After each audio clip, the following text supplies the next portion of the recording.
Startup Milenial.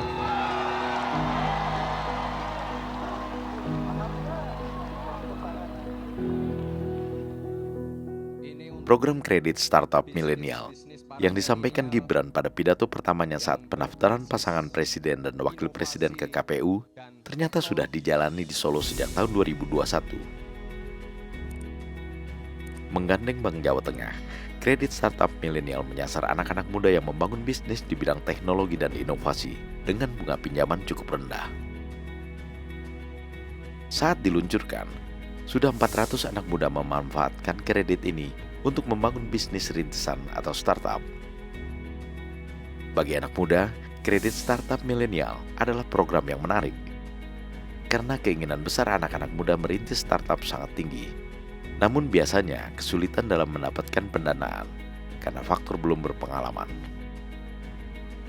Saat ini, jumlah startup di Indonesia termasuk yang paling tinggi dibanding negara-negara lain. Indonesia masuk urutan ke-6 dunia setelah Amerika, India, Britania Raya, Australia, dan Kanada. Yang pertumbuhan startupnya paling banyak. Indonesia mempunyai 2.400 startup. Hampir 70% bisnis startup di Indonesia dibangun oleh anak-anak muda berusia 25 sampai 38 tahun. Dengan kata lain, generasi muda telah mendorong pertumbuhan ekonomi digital yang mencapai 70 miliar dolar AS sejak tahun 2022.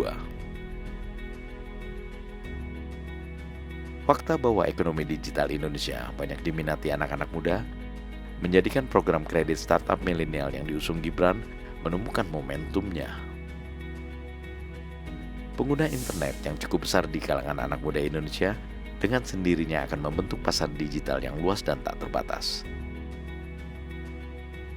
Selama ini, ceruk pasar digital banyak didominasi para pemain asing yang mengambil keuntungan dari pasar digital Indonesia yang cukup besar.